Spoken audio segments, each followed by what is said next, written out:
Hello विद्यार्थियों, आप सभी का स्वागत है हमारे यूट्यूब चैनल में।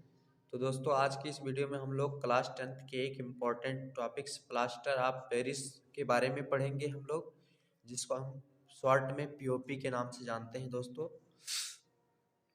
तो चलिए हम लोग इस चीज़ के बारे में विस्तार से समझते हैं। सबसे पहले हम पीओपी के अणुसूत्र की बात करें तो इसका फार्मूला होता है दोस्तों CaSO4 का होल टॉज इंटू H2O। तो ये दोस्तों इसका अणुसूत्र होता है प्लास्टर ऑफ पेरिस का। और दोस्तों इसको जो है एक अलग यौगिक के रूप में जाना जाता है। यहाँ पर इसका नाम हमने लिख रखा है कैल्शियम सल्फेट के हेमे hydrate CaSO4 into half H2O। मतलब यहाँ पर जल की मात्रा इससे थोड़ा कम होगा, इसलिए इसको भी प्लास्टर ऑफ पेरिस ही कह सकते हैं। अणुसूत्र इसका भी वही है, इसमें जल की मात्रा कम है, इसमें जल की मात्रा अधिक है। अब दोस्तों यहाँ से इसके बाद हम लोग इसके बनाने की विधि की बात करेंगे। प्लास्टर ऑफ पेरिस को कैसे बनाया जाएगा। तो दोस्तों इसको बनाया जाता है जिप्सम के द्वारा। जिप्सम के द्वारा कैसे बनाया जाता है, अब हम लोग इस टॉपिक्स पे बात करते हैं। तो यहाँ पर बताया गया दोस्तों, जिप्सम को 120 से 130 अंश सेल्सियस पर गर्म करने पर प्लास्टर ऑफ पेरिस प्राप्त हो जाता है।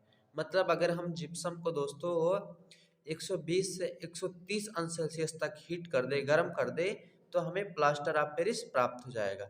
चलिए रिएक्शन को देख लेते हैं इसका। यहाँ पर रिएक्शन आप देख सकते हैं दोस्तों, CaSO4 इंटू 2H2O का होल ट्वाइस, यहाँ मतलब 2 का मल्टीपल है।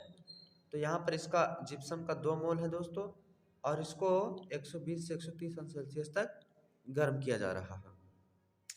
तो इसको 120 से 130 अंश सेल्सियस तक गर्म करने पर यहाँ पर हमको CaSO4 इंटू H2O, मतलब यही चीज़ हमको प्लास्टर ऑफ पेरिस प्राप्त हो जाता है दोस्तों।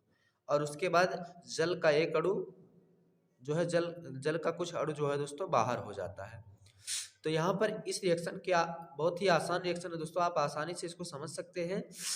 आप जो है जिप्सम का 2 मोल ले लीजिए, उसको 120 से 30 अंश सेल्सियस तक गर्म कर दीजिए, और आपको उसका फार्मूला याद ही रहे तभी आप उसको बाहर निकाल सकते हैं। तो CaSO4 इंटू H2O को अगर आप बाहर कर देते हैं, उसके बाद जो चीज़ बचता है उसको अलग कर देते हैं, तो ये चीज़ आपका जिप्सम हो जाएगा और जल के कुछ अणु बाहर हो जाएंगे। तो आई होप कि रिएक्शन आपको समझ में आ गया होगा। अगर आप इसका स्क्रीनशॉट लेना चाहते हैं तो यहाँ से स्क्रीनशॉट ले सकते हैं। अब चलिए दोस्तों हम लोग बात करते हैं इसके गुण पर। प्लास्टर ऑफ पेरिस के गुण क्या होते हैं। तो ये रहा दोस्तों प्लास्टर ऑफ पेरिस के गुण। अब चलिए एक एक गुण के बारे में इसको समझते हैं हम लोग। यह सफेद रंग का ठोस चूर्ण होता है। तो प्लास्टर ऑफ पेरिस जो होता है दोस्तों, ये सफेद रंग के चूर्ण जैसा होता है। उसके बाद इसके दूसरे गुण पे बात करें, इस पर जल का क्या प्रभाव पड़ता है दोस्तों। तो प्लास्टर ऑफ पेरिस पर जल का प्रभाव के बारे में हम लोग जानते हैं। जल का प्रभाव, तो प्लास्टर ऑफ पेरिस जल के साथ संयोग करके पुनः जिप्सम में परिवर्तित हो जाता है। इस प्रकार प्राप्त जिप्सम कठोर होता है। इस अभिक्रिया को प्लास्टर ऑफ पेरिस का जमना भी कहते हैं। मतलब होता क्या दोस्तों, अगर प्लास्टर ऑफ पेरिस में जल मिला दिया जाए, ये तो पुनः जिप्सम में आ जाता है। मतलब जिस प्रकार से पहले जिप्सम में होता था, उसी प्रकार अगर इसमें पानी छोड़ दिया जाए, पानी मिला दिया जाए, तो ये जिप्सम में परिवर्तित हो जाता है, बदल जाता है। इस प्रकार का प्राप्त जिप्सम कठोर होता है, और ये जिप्सम जो है पूर्ण रूप से ठोस हो जाता है, कठोर हो जाता है।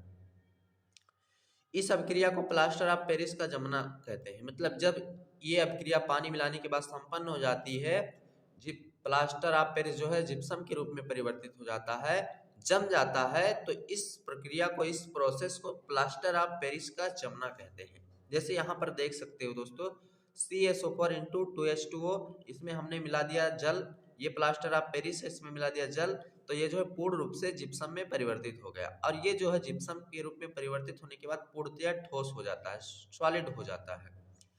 अब दोस्तों इसके दूसरे प्रभाव पे बात करते हैं, ताप का प्रभाव। कि अगर जिप्सम आप इस प्लास्टर ऑफ पेरिस को ताप दिया जाए, मतलब गर्म किया जाए, तो क्या फर्क पड़ेगा। तो चलिए इस बारे में भी समझते हैं। अगर दोस्तों हम प्लास्टर ऑफ पेरिस को 200 अंश सेल्सियस तक गर्म कर देते हैं, तो इसमें पुनः जल के अणु वाष्प के रूप में मुक्त हो जाते हैं। मतलब अगर हम प्लास्टर ऑफ पेरिस को दोस्तों इसमें जो है 200 अंश सेल्सियस तक गर्म करते हैं, तो इसमें से जो जल के अणु होते हैं वो बाहर हो जाते हैं, जैसा कि देख सकते हैं यहाँ पर मुक्त हो जाते हैं। CaSO4 इंटू 2H2, ये आपका प्लास्टर ऑफ पेरिस है, इसको हमने 200 अंश सेल्सियस तक यहाँ पर गर्म करेंगे दोस्तों। 200 अंश सेल्सियस तक गर्म करते हैं तो इसमें कैल्शियम सल्फेट अलग हो जाता है और जलकाणु बाहर हो जाता है। तो इस पर दोस्तों ताप का यही प्रभाव पड़ता है कि अगर इसको गर्म करें तो यहाँ से जो है जल के अणु बाहर हो जाएंगे। तो आई होप कि आपको जल ताप का प्रभाव भी समझ में आ गया होगा। अब चलिए दोस्तों इसके हम दूसरे टॉपिक्स पे बात करते हैं। आप पेरिस के उपयोग पढ़ेंगे। प्लास्टर ऑफ पेरिस के उपयोग दोस्तों आप देख लेते हैं एक एक करके, तो जितने भी उपयोग हम समझ लेते हैं इसको। तो पहला उपयोग अगर हम यहाँ पर देखते हैं दोस्तों, तो अस्पतालों में टूटी हुई हड्डियों को जोड़ने के लिए प्लास्टर ऑफ पेरिस का उपयोग किया जाता है। क्या होता है दोस्तों, प्लास्टर जो अस्पतालों में होती है, जब हाथ पैर टूट जाते हैं आपके, देखते हैं कभी कभी, तो ये जो है आपका जो प्लास्टर बनाया होता है ये प्लास्टर ऑफ पेरिस का ही होता है, अर्थात पीओपी का ही होता है। उसके बाद दूसरा उपयोग देखते हैं दोस्तों, खिलौने तथा मूर्तियां बनाने में प्रयोग होता है। तो प्लास्टर ऑफ पेरिस दोस्तों, जैसे आप लोग देखते हैं दिवाली में एक से एक मूर्तियां आती हैं, तो वो सब मूर्तियां जो होती हैं वो पीओपी की ही बनी होती हैं, प्लास्टर ऑफ पेरिस की ही बनी होती है। उसके बाद सांचे तथा मॉडल बनाने में भी प्रयोग होता है, सांचा बनाने में दोस्तों, और अलग अलग नमूने का मॉडल बनाने में भी किया जाता है। दूसरा उपयोग पांचवा उपयोग देखते हैं दोस्तों, चाक बनाने में भी प्रयोग होता है। प्लास्टर ऑफ पेरिस के द्वारा चाक भी बनाया जाता है दोस्तों।